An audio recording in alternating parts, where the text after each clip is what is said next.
Welcome दोस्तों, स्वागत है आपका HK नॉवेल वर्ल्ड में। आज हम सुनेंगे सीक्रेट अमीरजादी का 19वां एपिसोड। तो चलिए एपिसोड शुरू करते हैं। उस औरत ने धीरे धीरे आगे बढ़ते हुए महक के पास आकर कहा, गुलबदन, अब वो किसी की रंडी नहीं, किसी की बेटी नहीं, वो सिंघानिया घराने की बेगम है। इंस्पेक्टर ने सख्त लहजे में कहा, ये कैसी बकवास है? नाम बताओ, किस सिंघानिया ने उसे खरीदा है? औरत ने जहरीली मुस्कान के साथ कहा, नाम लेना यहाँ मना है साहब। बस इतना जान लो, जिसने गुलबदन को खरीदा उसने उसे अपने महल में कैद कर दिया, और अगर वो जिंदा है तो उसी पिंजरे में है। आरव ने कांपते हुए सर में कहा, झूठ बोल रही हो तुम, बताओ मेरी बहन कहाँ है? वो रहस्यमयी औरत फुसफुसाकर उसकी आंखों में देखते हुए कहने लगी, तेरी बहन अब तेरी बहन नहीं रही, वो किसी और की इज्जत है, किसी और की शान। तुम चाहो भी तो उसे छुड़ा नहीं पाओगे। कमरे का माहौल जहर बन चुका था। आरव की आंखों में खून उतर आया था।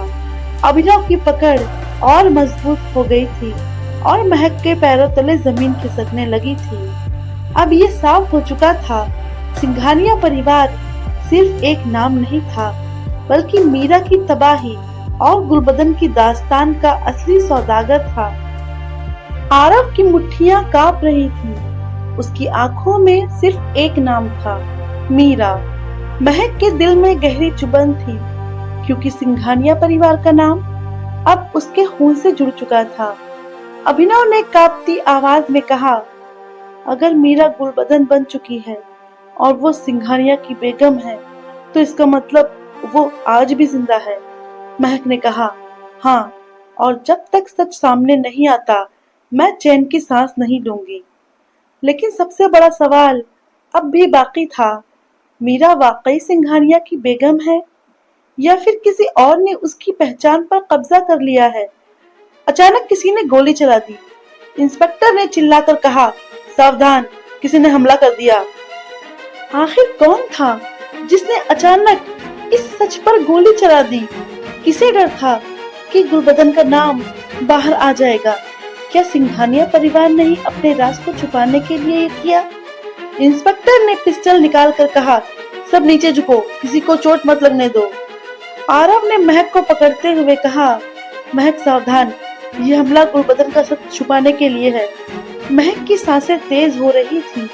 उसने कांपती हुई आवाज में कहा, तो इसका मतलब सिंघानिया परिवार को पता चल चुका है कि हम यहाँ हैं। और एक बार फिर से किसी ने गोली चलाई। इस बार ये गोली महक को लगी। महक ने चिल्लाकर कहा, आह! गोली सीधे महक के हाथ को लगी थी। महक के हाथ से खून बहने लगा था। आरव ने दौड़कर उसे संभाला। आरव ने कहा, महक, तुम्हें कुछ नहीं होगा, संभालो खुद को। सब लोग शॉक में थे। सवाल एक ही था, गोली चलाई किसने? गोली महक के हाथ में लगी थी, पर जख्म गहरा था। उसे तुरंत हॉस्पिटल ले जाया गया।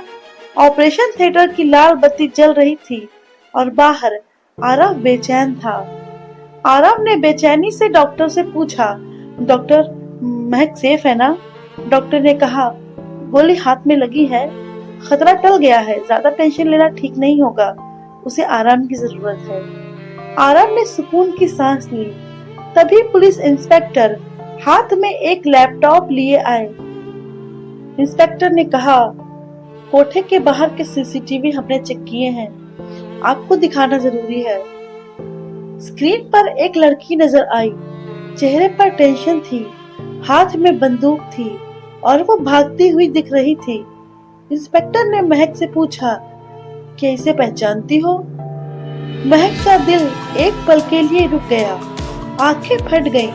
उसने हल्की सी आवाज में कहा, ये तो मेरी दोस्त है शालिनी। सब सन्न रह गए।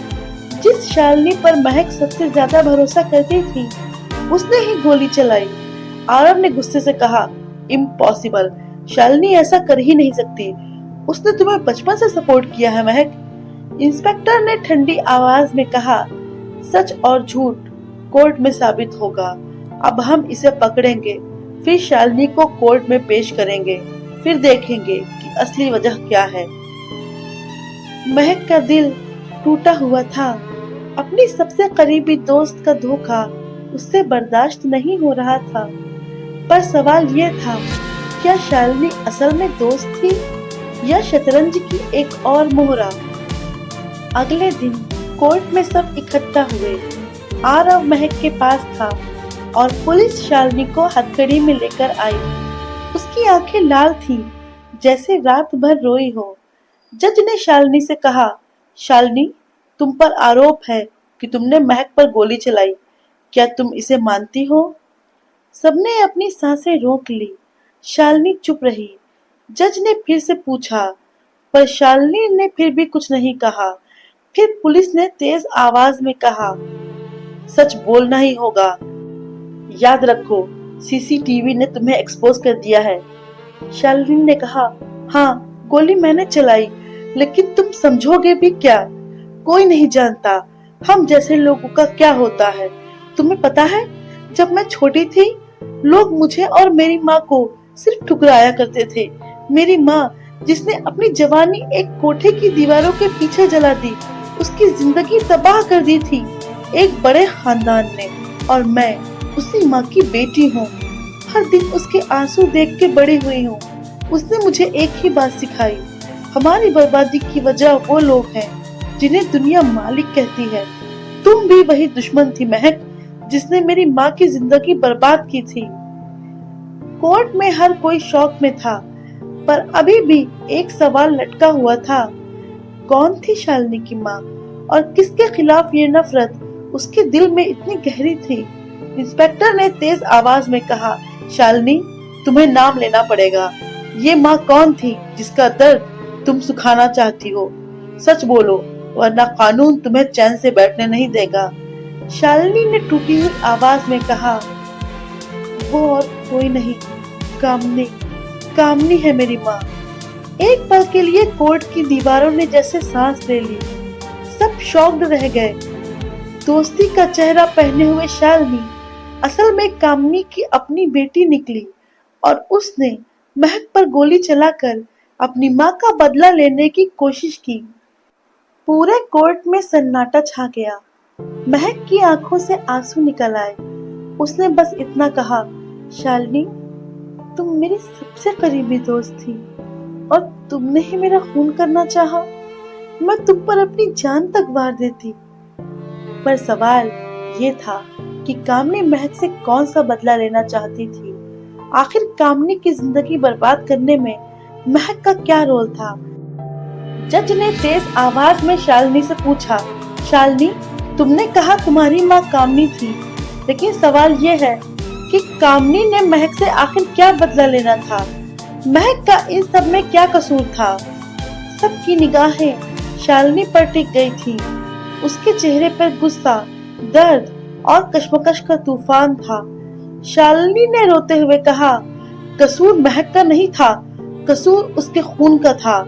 महक सिंघानिया खानदान की बेटी है, वही सिंघानिया जिन्होंने मेरी माँ कामनी की जिंदगी तबाह कर दी थी। जज ने शालिनी से कहा, खुलकर बताओ शालिनी, सिंघानिया ने कामनी के साथ क्या किया था?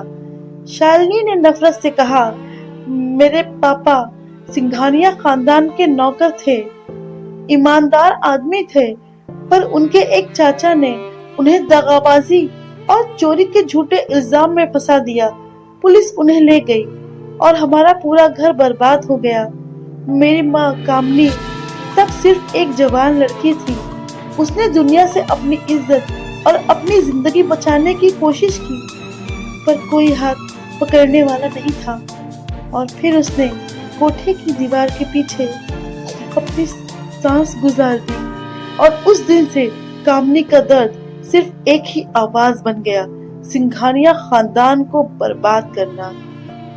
आगे की कहानी जानने के लिए हमारे साथ बने रहिए सीक्रेट अमीरजादी के सफर में। लाइक कीजिए, शेयर कीजिए, सब्सक्राइब कीजिए और कमेंट करके हमें बताना ना भूलिए कि आपको हमारी ये ऑडियो सीरीज कैसी लग रही है। Thank you.